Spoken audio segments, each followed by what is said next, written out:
Oi, gente, hoje eu vim falar sobre a crise do primeiro reinado e o que deu na cabeça de Dom Pedro para deixar seu filhinho de 7 anos comandando o Brasil. Bora estudar?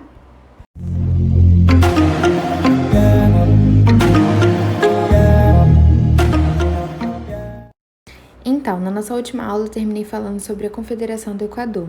E a vida íntima de Dom Pedro também estava conturbada, né? Além da vida pública dele.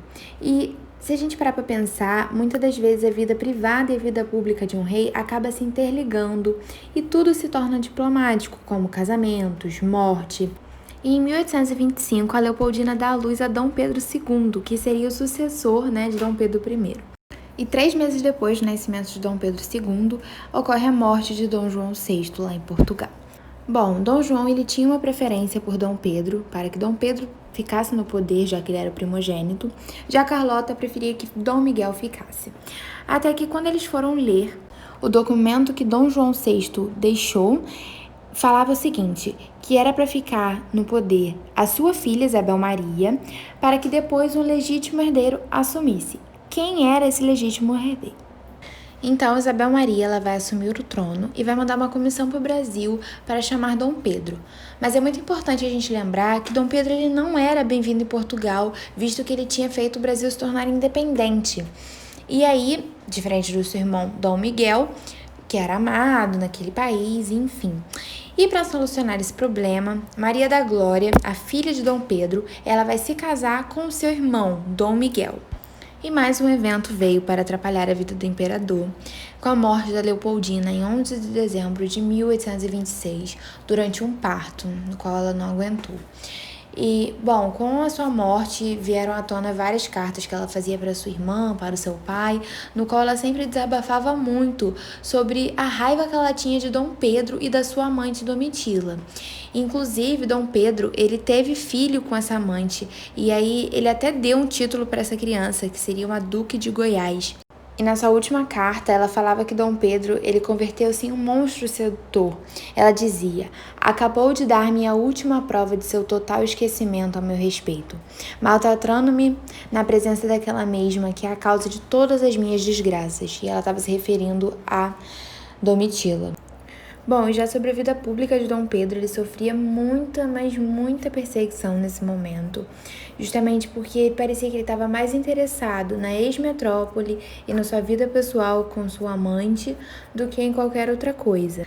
Além do fato de Dom Pedro usar o poder moderador para seus interesses próprios e não para o interesse do Estado. E nesse período, o volume de exportação do café aumentou, mas o do algodão, do couro, do cacau e do fumo, não. E o Brasil ele era muito dependente do mercado externo, ele dependia do quanto os outros países iriam comprar dele. E vocês lembram que eu falei sobre a região do Rio da Prata, no vídeo sobre a independência do Brasil? Então, essa região ela vai gerar mais conflitos e aí vai ocorrer a Guerra da Cisplatina. Essa guerra ela só trouxe consequências ruins, tanto para o Brasil quanto para a Argentina. E os gastos militares da guerra fizeram com que aumentasse mais ainda a dívida que o Brasil estava tendo naquele momento. E a Inglaterra ela tinha um tratado com o Brasil, no qual seus produtos entravam apenas com 15% de tarifas aduaneiras aqui no nosso país. E aí, outros países, outras nações começaram a também conseguir entrar com seus produtos apenas com 15% de aumento no preço. E isso faz com que muitos produtos entrem e a gente produza menos. A gente não tem o interesse de produzir o que a gente está comprando barato lá de fora. E aí, o Banco do Brasil ele também tem uma dificuldade.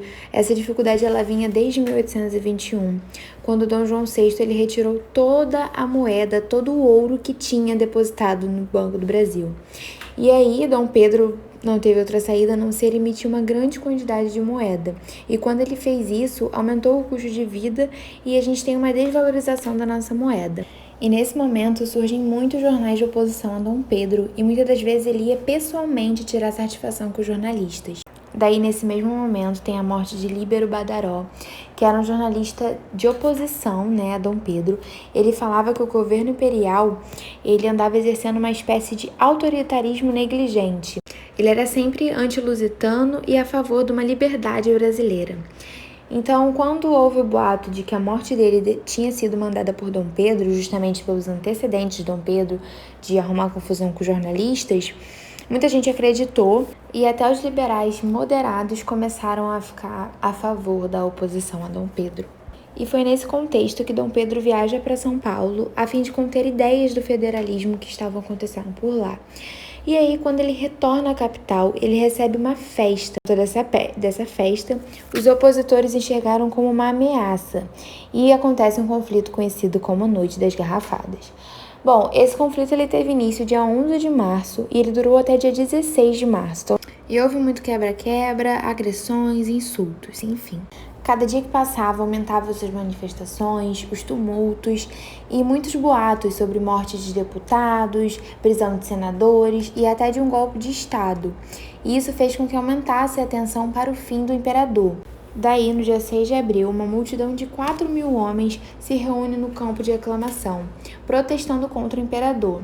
Então, o que ele faz? Ele chama um juiz de paz e esse juiz de paz ele tenta falar que não ocorreria um golpe de Estado nem nada do tipo, mas ele não conseguiu terminar de ler a sua carta até que os manifestantes começaram a gritar: "Morra o imperador! Viva a Federação e a República!"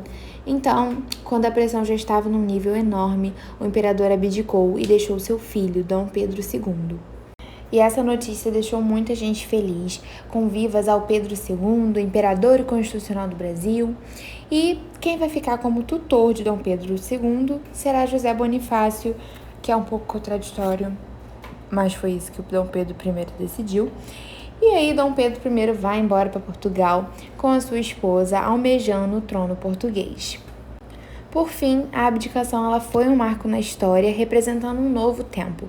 Porém, essa calmaria não duraria muito, visto que Dom Pedro II ele tinha apenas 7 anos e ele precisaria que outros governassem em seu lugar até que chegasse à maioridade. Bom, gente, eu espero que vocês tenham gostado da aula de hoje. Comentem aí qualquer dúvida que vocês tenham tido. Se inscrevam no canal e não esqueçam de curtir o vídeo. Beijo!